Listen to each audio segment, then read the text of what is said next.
Trump couldn't help trumping after an embarrassing incident yesterday when Pastor Faith Green Timmons interrupted him during a speech at her church in Flint, Michigan. Everything she touched didn't work out. Nothing. Now Hillary Clinton. Mr. Trump, I invited you here to thank us for what we've done in Flint, okay. not to give a political speech. Okay, that's good. And I'm going to go back onto Flint. Okay.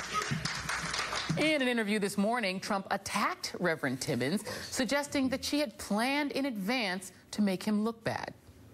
When she got up to introduce me, she was so nervous. She was shaking, and I said, wow, this is sort of strange. And then she came up. So she had that in mind. There's no question about it. But she was so nervous. She was like a nervous mess.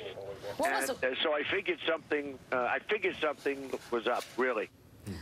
We'll be fact-checking Trump's account of what happened coming up in just a bit.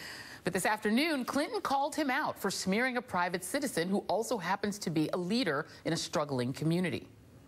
He called her a nervous mess.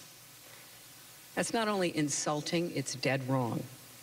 Reverend Faith Green Timmons is not a nervous mess. She's a rock for her community in trying times. She deserves better than that. And Flint deserves better. In fact, so does America. Still with me, Tony Schwartz, Jelani Cobb, Ed Pilkington, and Maria Hinojosa. And Tony, you sort of physically reacted when you heard Donald Trump going after this reverend. This tick of not being able to take any criticism and going after people like the reverend. Explain. What is this about in Donald Trump? It's an absolute inability to tolerate criticism, because the minute that he gets it, it makes him feel, as I was suggesting just a moment ago, inadequate.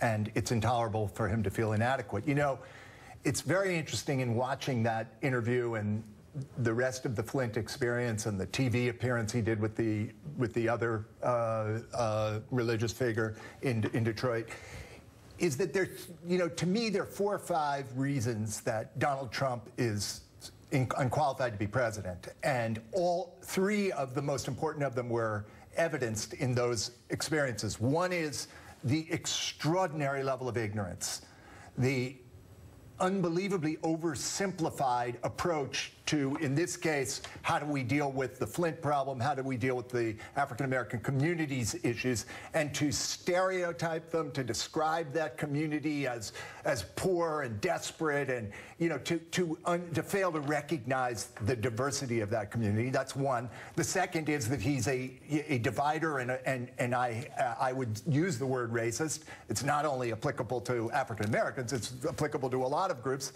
And the third is this messianic quality that makes him think, I will solve this, and the way I'll solve this is I'll bring you jobs. Yeah. As if that's just something you snap your fingers and do. So the idea that, I believe that he is a real and present threat to be elected, but the idea that he is to me both terrifying and ultimately incomprehensible.